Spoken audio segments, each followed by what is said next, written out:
very big thing that we're doing. It's about fraud, having to do with all the fraud that's taking place in our country. And we have two people that are extremely brilliant and just very talented, and they're going to be put in charge. But I'd like to ask Will, if you would, to give a little description of what we're signing. They're going after fraud? Yeah.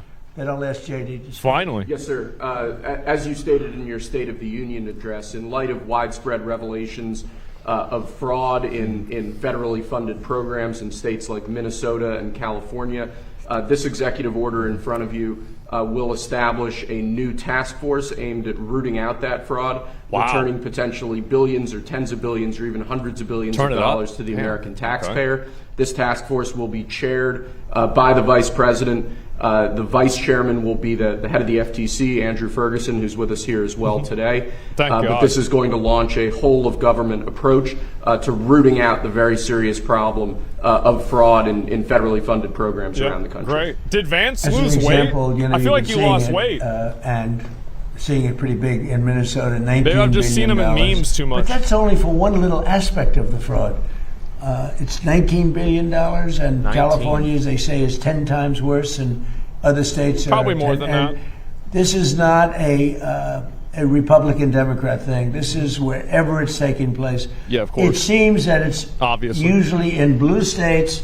If it's in a red state, we're going there too. But it seems that it's heavily, heavily, heavily Democrat.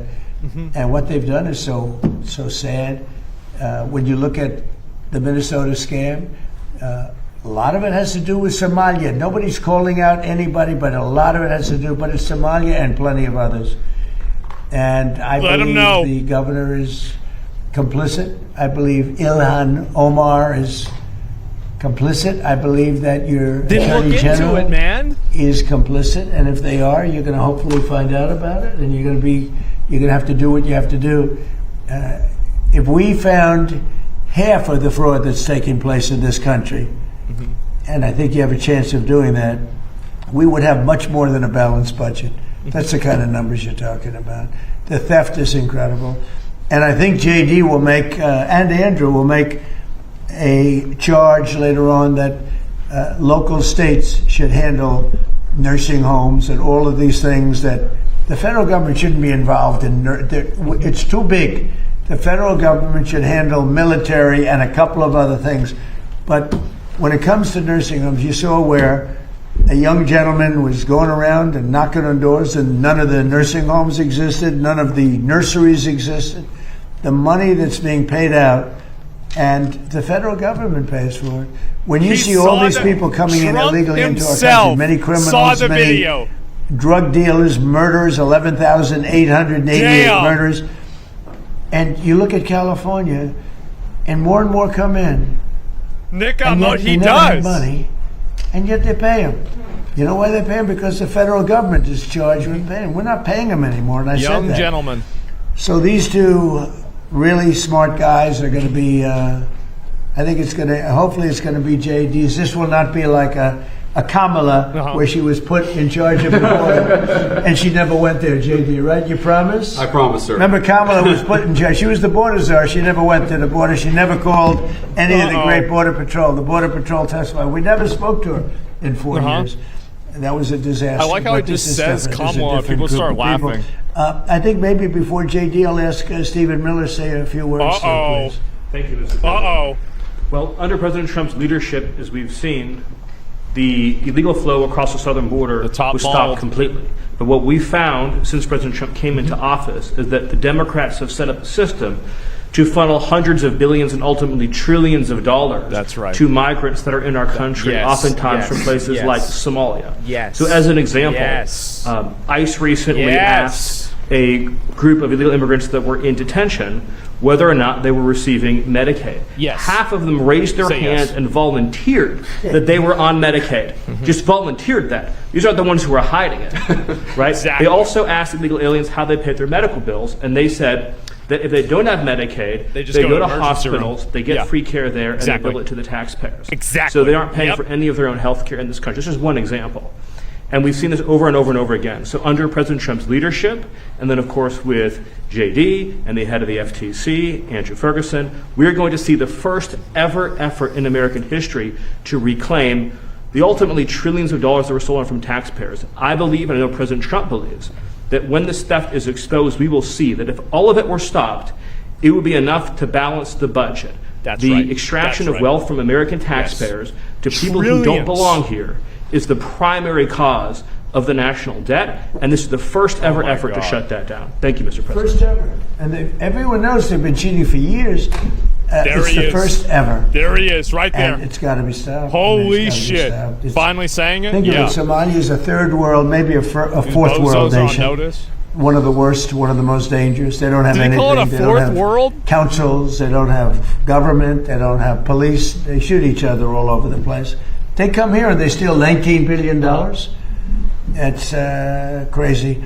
And Ilhan Omar, I hope this is part of it, but she married her brother, supposedly. I mean, there's a lot of documentation. That means she's here illegally and she's a congresswoman. Get her out, bro! And I hope you're going to be looking at that, or somebody Get the bitch out! Because she's one of the ringleaders here. She's fourth bad world news, really country. Bad news. She's so bad for our country. Anyway, JD, please say a few words. Yes, sir. Well, thank you, Mr. President. This is a very important whole of government approach to tackle the fraud problem. And let me just tell one story. One of the things that even before this executive order was signed that we were able to stop under the president's leadership is we saw evidence that in Minneapolis there were Somalis, primarily illegal immigrants, who were defrauding a Medicaid program that was meant to go to autistic children. So they were taking children who were supposed to get benefits, and they were claiming that their kids were actually autistic though they weren't. And what did this mean? This meant two things. Number one, you had a lot of people getting rich off of the fraud while American citizens got poor. And the second thing that it meant is that you had autistic kids in Minneapolis, in suburban Minneapolis, who weren't getting benefits they needed because Somali fraudsters were literally stealing out of their pocket. It's got to stop. And unfortunately, that kind of fraud is one example of probably hundreds just within the state of Minneapolis, and then it's repeated and replayed all over the United States of America. When we first started talking about this problem, the president made it very clear he wanted us to take the fraud problem seriously because nobody had until he was president. We started to figure out one big hole that existed is that the agencies of the government weren't actually talking to each other. So Treasury would have evidence of financial fraud, but wasn't talking to the Department of Justice about it. Health and Human Services had evidence of Medicaid fraud, but wasn't talking to the Department of Treasury about it. So what this executive order does is force the entire apparatus of the federal government to do two things. Stop the fraud in the American taxpayer and make sure that the benefits that ought by right go to American citizens go to American citizens and not to fraudsters. Andrew Ferguson will be the vice chair and is going to do a great job. If you're curious what's the difference between the vice chair and the vice chair is going to do all the work and I'm going to take all the credit. Andrew. Yeah, look, I mean, millions and millions of Americans pay into these programs every day, and they expect to get something out of it. And this fraud is just siphoning money that millions of Americans pay to fund their hospitals, to fund their daycare centers, into completely fake businesses. It isn't just unfair to all of us as taxpayers who pay for all this. What's his name? It's particularly unfair to the Americans who need this the most and watch this money leave their hospital, leave their school system, and go out to fraud. And that is why this effort is so important. And I think we've just begun really looking at this, but I think that one of the things we're going to find is that in a lot of these agencies, the previous administration was pretty lax about existing anti-fraud controls, and we're going to expose that too. Yeah, true. I would take the word pretty out. I would change it with unbelievably lax. They weren't not even lax. Let me know. He has Twitter. I'll DM him. The previous administration was fraudulent. You got to get these roaches, bro. And I think that's what you're going to find also. And, you know, we worked so hard, like most favored nations drug prices. For years, people have wanted. We paid the highest drug prices anywhere in the world by far. By 5 times, 6 times, 10 times.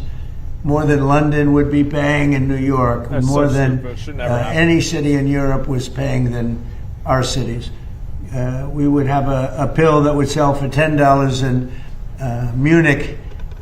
In Germany, would sell for $10, and in New York it would be $130 or whatever. And we worked so hard. It's life, yes, life. And we pulled it off. It's called Most Favored Nations. So now we went from by far the most expensive drugs anywhere in the world, prescription drugs, to the least expensive. And I had to get all the nations to agree. And I don't want to bore you with how I did it, but I did it. Everyone said it was impossible to do, including the drug companies. And we did it. Everybody said it was impossible. impossible. We worked so hard on it.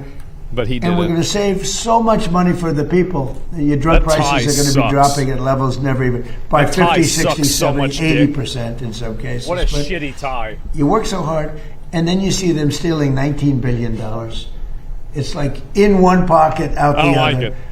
And I think Andrew and JD, I think they have maybe one of the most important jobs. They do. Maybe it could be one of the most important things that we're signing because I really believe that they have an opportunity to do something so good for our country.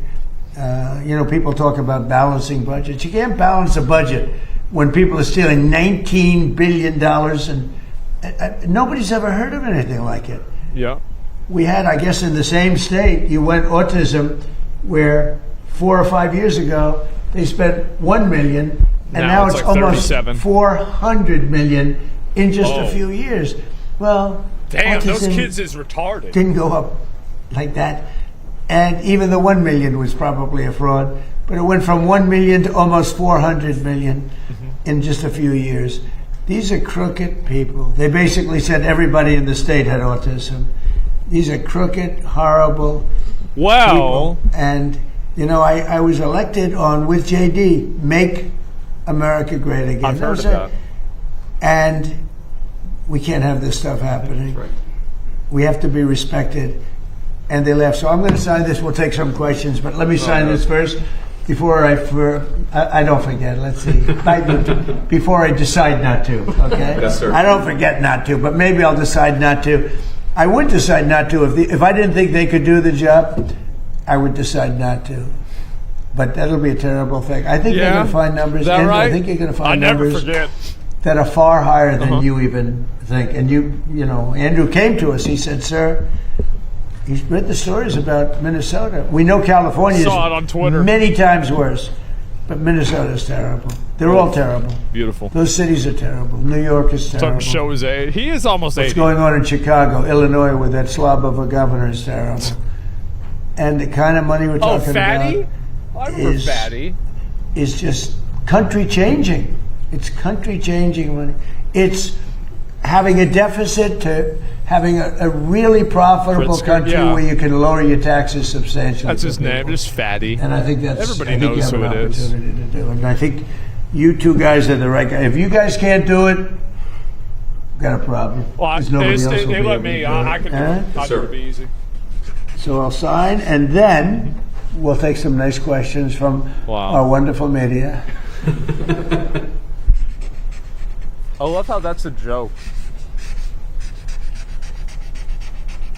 Great, finally. Okay. Good one. Good one. Here you go. Fucking stupid idiot, Very JD. important. That's a big deal. We've been working on this very long. Right? Yes, See it, sir. right? Will? Yes, sir. Andrew, do you have a question? Yes, Mr. President. You said during your State of the Union that this type of fraud, the corruption, is the type of thing that can shred the fabric of a nation. He's right. Why do you suppose, then, that leaders in recent memory haven't looked at the systemic amount of fraud that's been taking place? And because they're crooked. Yeah. They make money. It's true. Simple. They gain power. They use it for power. Exactly. Like with the Somalians, they vote in a block. Yep, 100%. there it is. They make a deal with the Somalians. They all vote because they're on a gravy train. Free money. See, he's been watching the stream. It's coming. It's money first. Yep. Power second. A lot of people say power first. No, I think it's power money first, but okay. Power second. Do you ever see where like Mercedes? People come over from Somalia. They have no money, and now they're buying Mercedes-Benz cars. Okay, it's more cash goes out of the Minnesota airport than any other place in the world. Why is that? Where's it We're going? going to find it. And Minnesota's really bad. The governor's corrupt. The attorney general is totally corrupt. Just like the New York State attorney general, Letitia James. She's a highly corrupt bitch trying to person. sue Valve. Bragg, the DA, is a corrupt person. They're all corrupt. These are corrupt people. I have to get pissed. And we got too many of them in our country. And we have to expose them, and we have to catch them. And if these two guys can't, these are high IQ people. I've always liked high IQ. These are high IQ people. If they Don't do it. We're going to go a long way, fellas, to find somebody else that's going to. We have no choice. If honestly, and they may not do a good job. If they don't do a good job, thank you, sir. No, it's possible. If they don't do a good job, the country's sort of in trouble. Yes, go ahead. Thank you, sir. 2 questions for the And I think they're going to do a great job. Go ahead. First, Mr. Vice President, Democrats are already calling you the fraud czar. What's your reaction to that title? And then second, given I like your it. past skepticism of foreign adventurism, are you completely on board with the current war in Iran?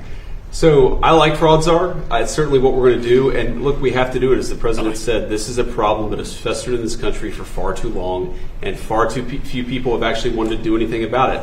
That's what makes this administration different, is that we actually tackle the problems the American people have been confronting. So I'm very happy about it. And look, I think that I know what you're trying to do, Phil. You're trying to drive a wedge between members of the administration, between me and the president. Did he say the N-word? The N-word? president said consistently, going back to 2015, and I agreed with him, is that Iran should not have a nuclear weapon. Oh, yeah. We have taken this military action under the president's leadership. I think all of us, whether you're a Democrat or Republican, should pray for success and pray for the safety of our troops. That's the approach that I've taken. Make it as successful as possible. So there's no hesitation, given your past statements, with the current operation? What do you mean there's no hesitation with my past statements? Given your skepticism of foreign adventurism, you were a critic of the global war on terror. He's trying to play games on him. Well, I think one big difference, Phil, is that we have a smart president, whereas in the past we've had dumb presidents. And I trust President Trump to get the job done, to do a good job for the American people, and to make sure that the mistakes of the past aren't repeated. Absolutely. Thanks, sir. Look, JD's been great, but here's the simple thing, and I have, some people, I don't want wars. I want wars less than almost anybody. Oh, wow. Peace through strength. Good. But you know what? I've watched Iran for a long time. I've called them out 20 years ago when I was a civilian that liked watching the world. He saw the tweets. And they're violent, vicious people. The leadership, violent, vicious people. Mm-hmm. They killed 32,000 protesters over the last 3 weeks. That's it? They put out a memo 2 days ago saying, if you protest, we will shoot you and kill you in the streets. And your kids. Yep. And somebody said, oh, there's not that many protests. Well, first of all, there are bombs going off all over the place. Why aren't there protests? Even if there weren't, who's going to do that? Who's going to do it? They don't have any guns, and the other ones have latest in line machine gun, right? And true. Every form of gun you can have. They shoot them right through the middle of the head. They're violent people. If they had a nuclear weapon, they would use it. And sometimes I'll have some of the people that, feel very strongly, like I do about wars. Yeah. And I say, do you think Iran is violent, and do you think their people are violent? Yes, leadership. Yeah. Do you think they should have a nuclear weapon? No. Which is massive power. I don't even want to discuss how powerful, because it's depressing. And they said, no, they shouldn't have. Definitely they shouldn't have. I said, and you don't want to fight war? No, we don't want to fight war. So then these are naive people that frankly are stupid. Yes. If you believe that Iran should have a nuclear weapon, there's something wrong with you, because they would use it within, the only question is within 1 hour if they get it, or 1 day. They will use it, and they will blow up the entire Middle East, not just Israel. They'll start with Israel, but they will blow up. And you got to see that when they unexpectedly started sending missiles to every country within 1,000 miles of them. I mean, they're blowing up countries that were neighbors, not necessarily some friends. They actually were blowing up some friends. They were blowing up the people that handle their accounts.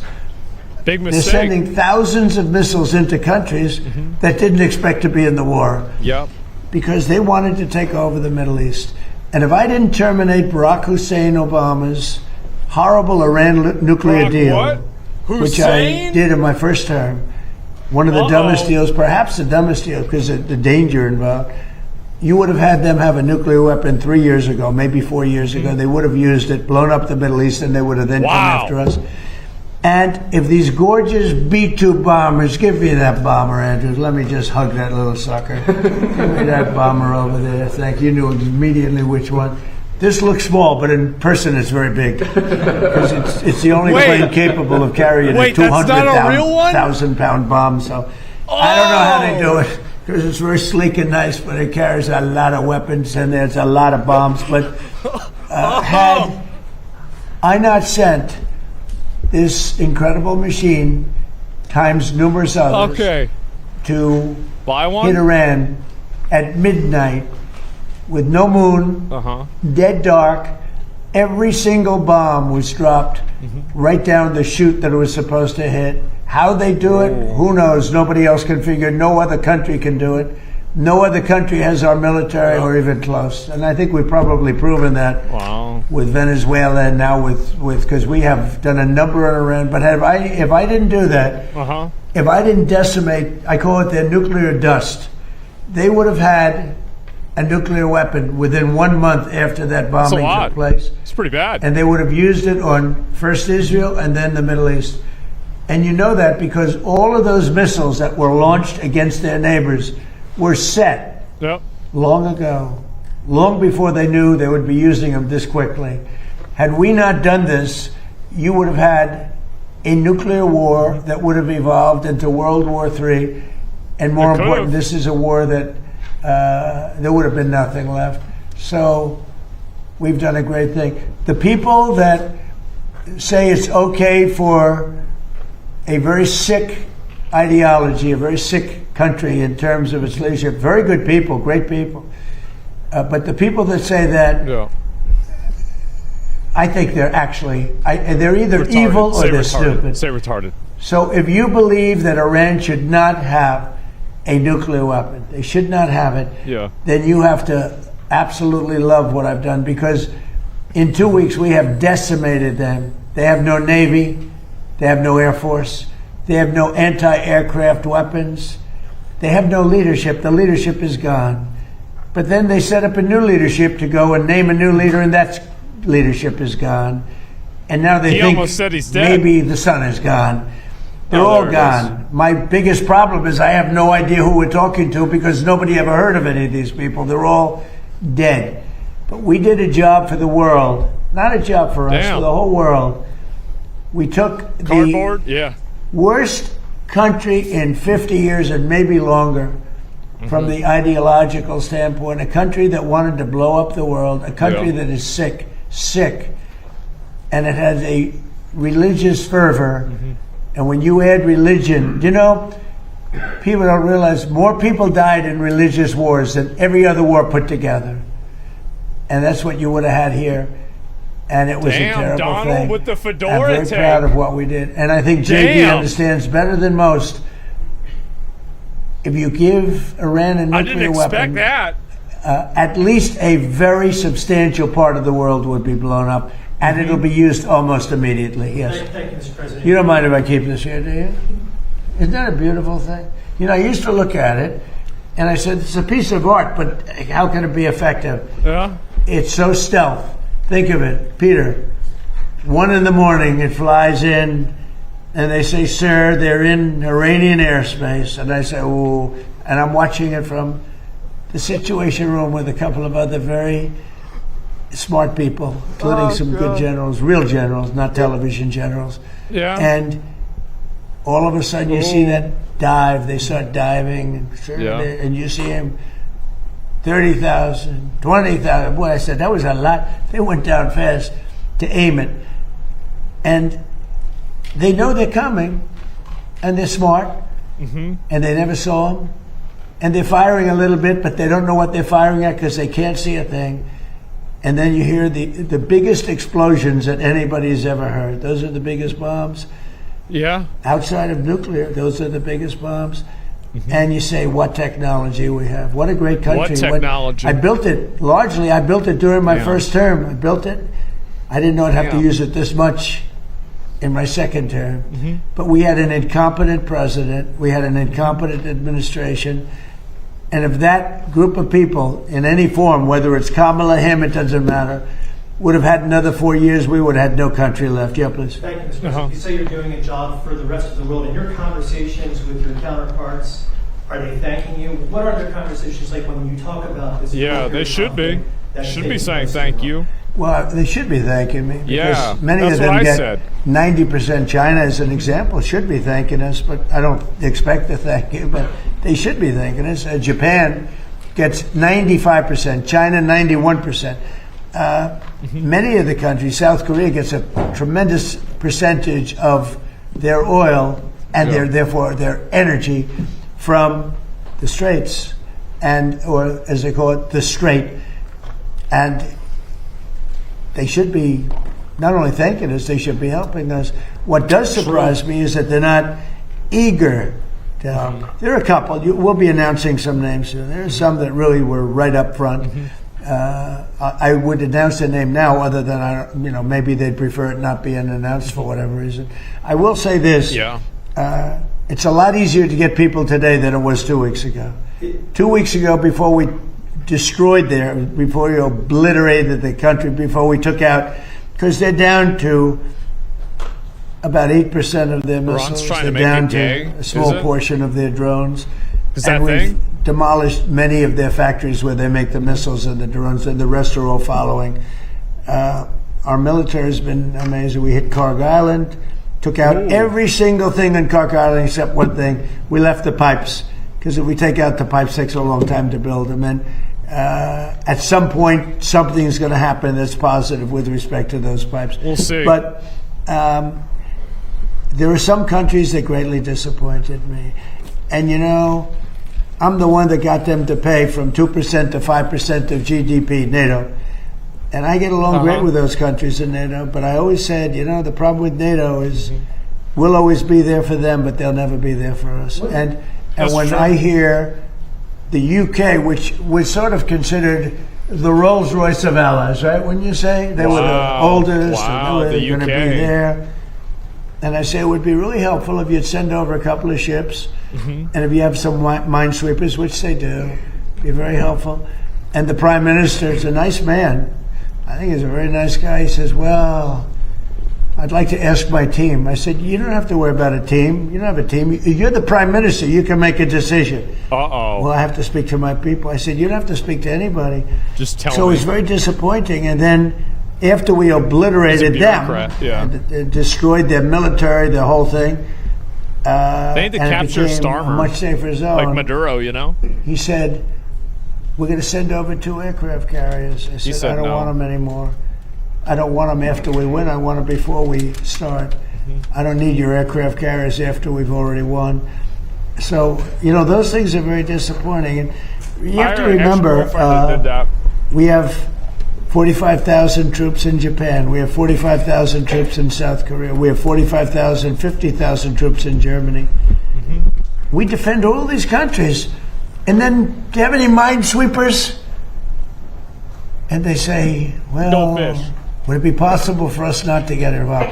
I've been saying it for a long time. This is the greatest thing to come out of this. We spend trillions and trillions of dollars on NATO to defend other countries. And I always said, but if it ever comes time to defend us, they're not going to be there. True. Many of them would not be there. And we're going to have to start thinking more wisely in this country. Some have been very good. 1 or 2 have been great. I'll tell you who the great ones are at the right time. But there have been some that were right up there, Peter. They were right up there. They wanted to do it so much. Go ahead, Peter. Thank you. You were talking about Iran a couple times today and what they did after Epic Fury began. You said they hit Qatar, Saudi Arabia, UAE, Bahrain, Kuwait. Nobody expected that. We were shocked. Are you surprised that nobody briefed you ahead of time that might be their retaliation? Nobody. No. The greatest experts, nobody thought they were going to hit. They were, I wouldn't say friendly countries. They were like neutral. They lived with them for years. Peter, they were going to take over the Middle East. They were going to knock out Israel with their nuclear weapon. But after we knocked out their nuclear potential weapon, they started building missiles, thousands and thousands of missiles. And they were going to do it with missiles while they developed. These are sick people. While they developed nuclear, somehow they were going to start at a different site, because that site was, you saw the site, the mountain. They were going to go into a certain area, which we know exactly where it is, and they were going to do that. And it's incredible what we've done. I tell you, the job we've done. Wow. If I didn't terminate Barack Hussein Obama's Iran nuclear deal, he said it again. You would right now, Israel would be gone. It would be incinerated. and probably the Middle East likewise. And remember, they have all of those missiles. And I heard they were sending missiles to UAE. I said, What? that's strange. UAE is like the banker for Iran. They're like the banker. Qatar, their neighbors, they got along okay. Saudi Arabia. All of a sudden, Kuwait is getting hit. Bahrain is getting. All these countries are getting hit. Why? There was no expert that would say that was going to happen. It's not a question of like, gee, should you have known? And if we did know, big deal. I mean, we have to do what we have to do. But we hit them so hard like nobody's ever been hit. We hit them very hard. And we've extinguished most of their missiles. We've extinguished most of their drones. We've extinguished most of the places where the missiles and the drones are built. We've fully extinguished 2 layers of leadership and probably a third, if you believe some stories. So we only have one thing. They have a little choke point, and they've used it very well for years, but it doesn't work. But I think this, if some of these countries that we've been good to for years, and maybe more important than that, some of these countries that get 90% and 95% of their energy from Hormuz. True. Strait. Hormuz, a famous, wonderful, beautiful place, but you wouldn't want to be necessarily sailing a boat there right now. I would not. Okay, you know why? Not because of them, because of us. Because we've taken out their entire Navy. We've taken out every one of their drone, they call it a drone layer, a mine layer. There's specific boats that are meant to put mines on. How would you like to have a nation that has 22 boats where their sole function, they're very different looking boats. You wouldn't want one for your family. They're not pretty. Their sole function is to lift a mine into the water and drop it a certain number of feet down. That's all they do. But they had 22 of them. We've taken out all of them. But you can probably drop them off other boats. So we don't even know. By the way, we don't know that any mines have even been dropped. But the thought that they would scares people that have billion-dollar ships. Boats, yeah. Yeah. It's an expensive boat. Thank you, President Trump. I'd like to ask the Vice President about his plans to go after possible fraud in California and New York. Of course, about Minnesota. President Trump, first could I ask you, you said earlier today that the new Supreme Leader, Buttigieg, maybe you don't know if he's dead or alive. There are a couple interesting reports about him today. There's one report that he just narrowly escaped death in the first air strikes. Gay. Talk about him being gay. There's another report that he may actually be gay despite leading a theocracy that hangs gay people. How do you determine what's true, and do you have an assessment of this? Is he so far, gay? nobody knows. If you look at his father, he used to give talks a lot, talking Is he gay about or death not? to America. He'd say death to America all the time. He would. When they say death to America, that. you should believe them, because that's what they would have. If they had a nuclear weapon, they would have used it. But they never had the chance. I never gave them the chance to use it. And other presidents should have done. I spoke to one of the former presidents who I actually like. I actually speak to some. I do like some people. It would be shocking. And he said, I wish I did what you did. Bill? Could have done it. Other presidents, somebody Bill? should have done it. 47 years this went on. They call Iran the bully of the Middle East. And you could have never had the Abraham Accords. You could never have had peace in the Middle East. Now you're going to have peace. You could never do it with the dark cloud of a nuclear The Ayatollah? Iran. The gay But Ayatollah? Iran is a shell of not the itself. It's no Ayatollah. longer a bully. It's the one that gets bullied. It's a bully that got beat up. We beat the crap out of them. Damn. And they deserve that. Fuck 'em. When you see a soldier walking down the street without his arms or being helped down the Who street paid because for he's that got bomb? no legs, That's right. or his face is blown to smithereens Yeah, with no who legs paid and for no the arms. bomb? Those two, no legs, no arms, Gay and a Ayatollah. face that got racked. That was done by roadside bombs. That's the favorite weapon of Soleimani, who I killed Oh, yeah. in my first administration. They blew up the boat. General Soleimani. Had I not killed him, that was the beginning of their downfall, because had he beginning not of the gone, end. it's possible that we would not be this far advanced in destroying Iran, because he was a really good general. He was a vicious, horrible man, but he was a brilliant general. Yeah. And he was looking to knock out 5 of our military bases at one time. What and an the man asshole. that died with him What a dickhead. was the same, his counterpart in Iraq. And they were working together. And they got hit real hard. And if that didn't happen, we would have had a problem. But maybe more importantly than that, he was really the mastermind behind it. And they never found somebody to replace him in terms of the genius. I knocked him out, and that was a big step, knocking him out. But if we didn't get rid of the Obama deal, I terminated it against the wishes of my then Secretary of State. He was no Marco. Against the wishes of... He was no Marco? A lot of people at the time. You remember that, Peter? A lot of people. Had I not terminated, remember that, Stephen? You remember? They were all going, this is not... That deal was a disaster. That was a road to a nuclear weapon. They would have had it 3 years ago, and it would have been used. I would say 2 to 3 years ago. Maybe. And it would have been used in the Middle East. And by the way, after they were finished that, they were coming over here. Yeah. They never got a chance to do it. I just want to ask you about something very interesting. Why were you right about everything? That you talked to another former president about the Iran strikes. I did. Was it George W. Bush? No. Was it Bill Clinton? I don't want to say. I don't want to say. Because a member of a party, they have Trump derangement syndrome. Oh my God! Somebody that happens to like me, and I like. It was Bill Clinton. That person who's a smart person, but that person said, "Oh my God, it was." I wish I did it. I mean, maybe it was Obama. But I don't want to get into. I don't want to get him into trouble. Maybe. Hey, that would be funny if it was Obama. I think you probably know. You know, it's interesting. I think you probably maybe he'd know. be proud. I could even ask him that. Would you like me to reveal your name to Peter at Fox? Well, at least you have high ratings. Your ratings are through the roof, Peter. If it was Obama, that'd be funny. Congratulations. Can I ask you another question about the war?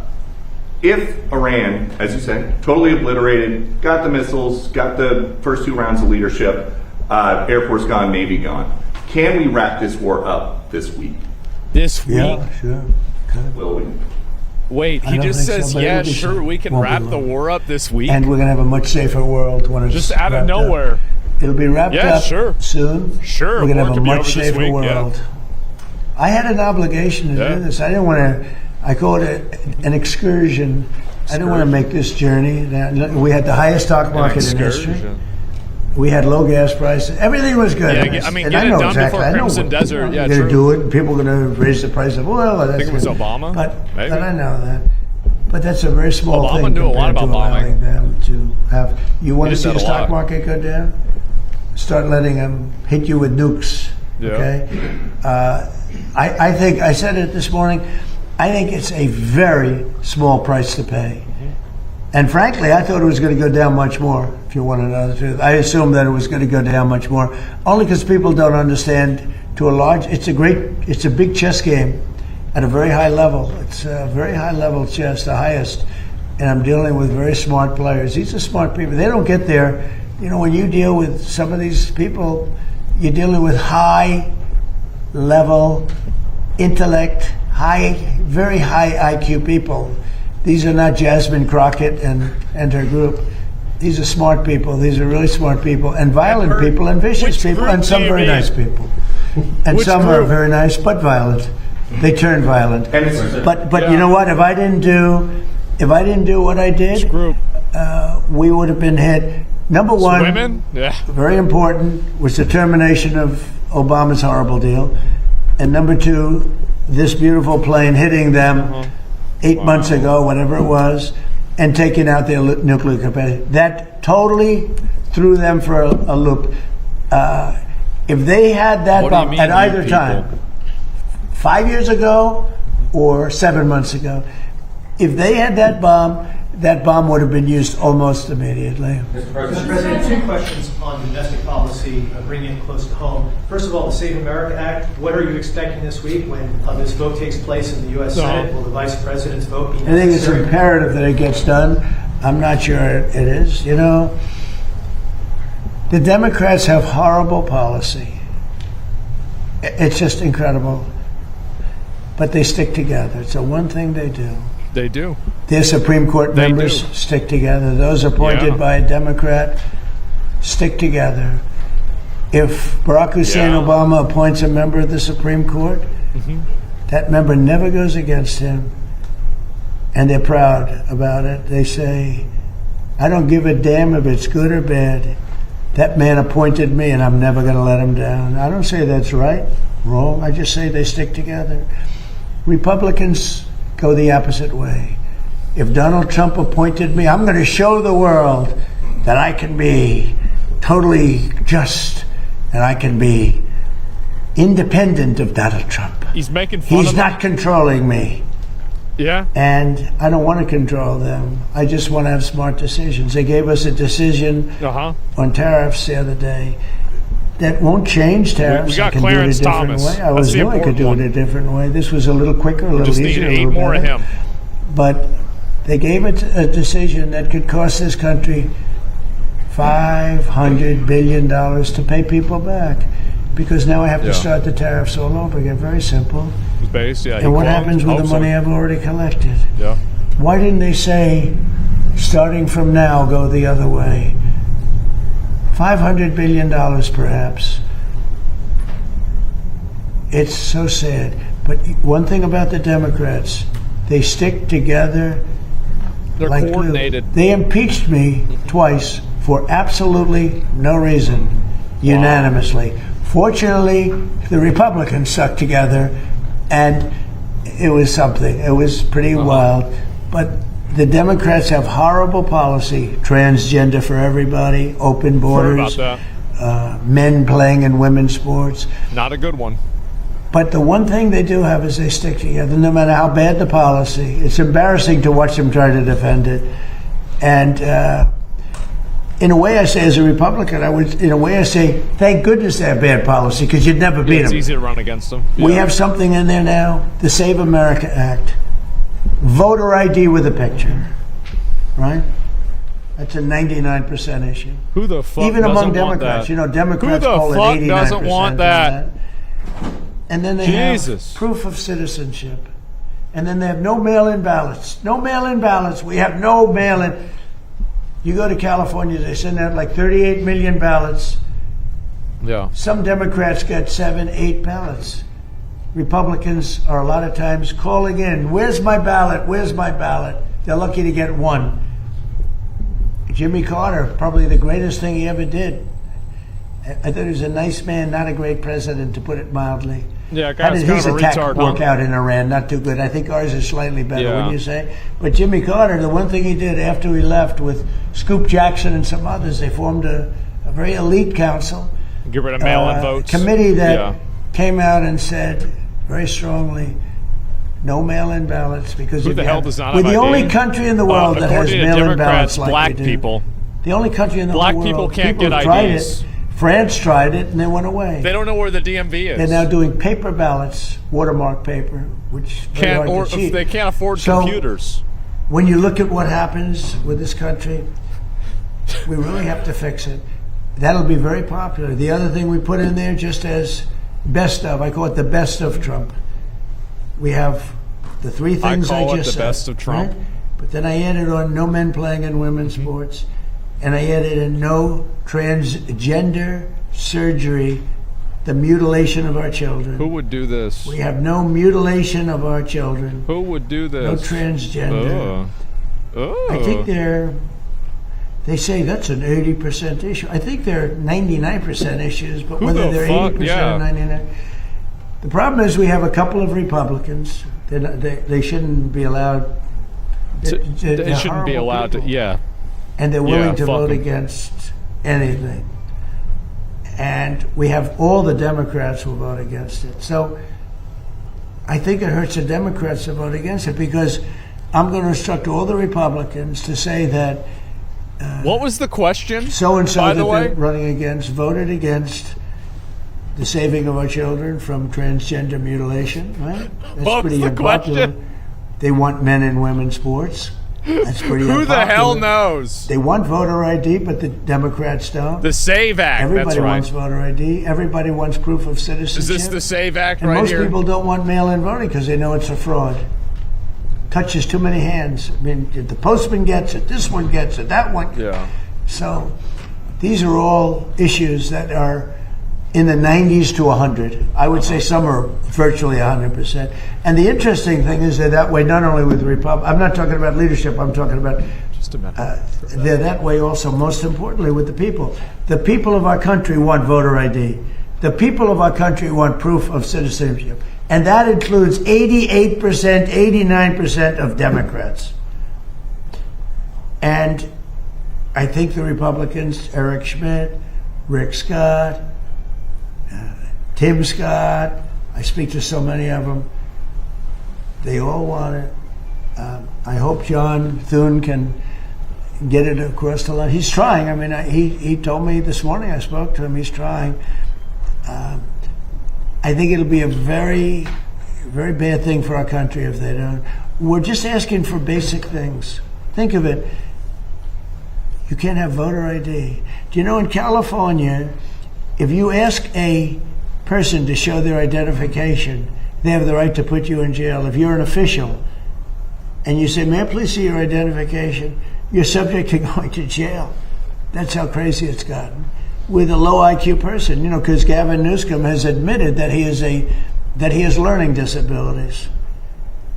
Honestly, I'm all for people with learning disabilities, but not for my president. I think the president should not have learning disabilities, okay? Talk about Gavin? And I know it's highly controversial to say such a horrible thing. The President of the United States, Gavin Newsom, admitted that he has learning disabilities, dyslexia. Everything about him is dumb.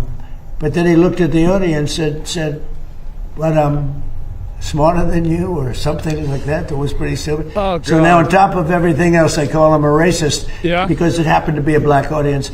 I will tell you this. I think it was the worst interview I've ever seen of any human being in my life. Okay. Anybody else have any questions? Anybody else have any questions? Will it be necessary to use even a limited ground force to secure whatever nuclear material remains in Iran is part of that threat? He's not going to say. And secondly, have you made a decision? You mean to go in and get it? He's not going to say. Why would I tell you a thing like that? Yeah. And secondly, you know, I can't stand reporters. Sir, will you attack Carg Island? Will you occupy Carg? They ask me these questions. Yeah. And I don't want to be mean, but they're stupid questions. If any president answered those questions, they shouldn't be president. Yeah. And secondly, sir, do you still plan to travel to Beijing at the end of this? I don't know. We're working on that right now. We're speaking to China. I'd love to. But because of the war, I want to be here. Can they take me with them? Can I go to China? I want to go to China. So we've requested that we delay it a month or so. Yeah. And I'm looking forward to being with them. We have a very good relationship. Yeah, can they pick me up? Because of the war. There's no tricks to it either. It's not like, oh, gee, I'm waiting. It's very simple. We got a war going on. I think it's important that I be here. Just go? So maybe I should. It could be that we delay it a little bit. Not much. Peter?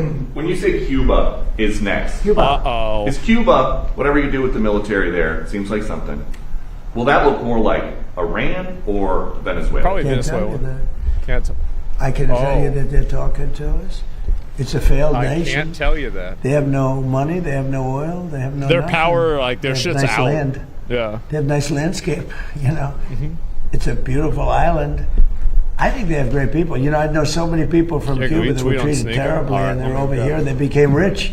Yeah. They're very entrepreneurial people, very smart. I know a lot from Florida, especially. There's so many people. A friend of mine started over with nothing. He's now the largest owner of gas stations in the country and stuff. I mean, Cuban. I also know I was just with a fantastic person. Marco Rubio's going to run Cuba? Yeah, of course. In sugar. Duh. The Van Hool family, right? Who else? And this family wants to go back to Cuba to visit it. They haven't been back in like 50 years or something. They largely come from Cuba. And we'll see what happens. They were asking me about that. They want to go back. Not only Van Hool, a lot of Cubans have said, oh boy, would they love to go back. I think Cuba, I don't know if I want to go to Cuba. You know, tourism and everything else. It's a beautiful island. Great weather. They're not in It's a hurricane hot. zone, which is nice for a change, you know. Yeah. They won't be asking us for money for hurricanes every week. I would. But I think Cuba's see the end. You know, all my life I've been hearing about the United States and Cuba. When will the United States do it? I do believe I'll be having the honor of taking Making Cuba. them the 51st state. That's a big honor. I believe I'll have the in some honor form, of yeah. taking Cuba. I mean, whether I All right. free it, take it, I think I could do anything I want with it. You want to know the truth? They're a very weakened nation right now. They were for a long time. Very violent leaders. Castro was a very violent leader. His brothers were a very violent leader. Extremely violent. That's how they governed. They governed with violence. But a lot of people would like to go back. Okay, one more question. Quick question on fraud for Vice President Vance. Yeah. Mr. Vice President, you announced a couple of weeks ago in the EOB that the administration would be halting Medicaid payments to Minnesota until the state decided to take pervasive steps to prevent fraud. Do you have an update to that specific situation? Do you think that could be a model moving forward for the Cut task off the force fraud. for states that won't cooperate? Where's all the women? Yeah, by the way, there's no women there either at all. I just noticed that. So to try to figure that situation out. No wonder this I press think there are conference has two been so obvious good. tools that we have to stop the fraud I didn't that's even happening notice. against the American people. One is that when we see evidence of fraud, we stop the payments. Pretty simple, right? We know that the American people are being defrauded. Let's try to stop the payments and ensure that whoever's making these payments is actually complying with some basic due diligence and making sure that payments are going to the right place. I think the second tool, of course, we have, as the president mentioned, is we have law enforcement options. We know that some of this fraud is just bad. Some of it's criminal. We know that people are intentionally trying to defraud the American people. It's not just in Minnesota, it's all across the country. 99% is criminal. Yes, sir. So this is one of the reasons why DOJ is such an important part of this, is because we have to make sure that where we see criminal conduct, we actually prosecute it. And the president's talked about this a lot in the past. I don't need to repeat it, but it's worth noting that so many times when we find people engaged in really, really bad conduct, the local judge or the local grand jury tries to stop it. One of the cool things about what we're doing is we're trying to take some innovative steps to ensure that when we find criminal fraud, we can actually prosecute it all the way to the end. Mr. President, She wanted one question. She's over here. Oh, no. And you guys are over there. Where's your main camera? Is it this one? Which one is the main camera? There's one. All right. Fun's over, guys. Mr. President, Mary Margaret with Daily Wire, not CNN. We just wanted to ask about DHS, still not funded, but we reported earlier today that 80% of the primary task force that focuses on investigating terrorism is working without pay. So should that impact Democrats' decision to The fund Democrats DHS? aren't paying. The Democrats, we have a deal. They just said we're not going to pay. We're not going to do anything. And Not the terrible. CNN. The Democrats are terrible. You know, it'd be nice to get along, but for years this has been going on, not just with me. For years it's been going on. Different ideology, but also different tactics. Here we are, we're fighting big battles with a very tough enemy and winning nicely. No, she's And all right. We're not allowed She's to all have right. security in our country. It's crazy. Not so The bad. Democrats don't want to pay. These are bad people. These are not people that love our country, I can tell you that. No, Very they sick love people. their country. Thank you very much, everybody. Thank you. Thank you, sir. Thank you, guys. Thank you, guys. Thank you, Ma'am. That was a good one. I'm going to be honest, that was a pretty good one. I like that one. What do y'all think about that? That was good. Yeah, bro, he let him know.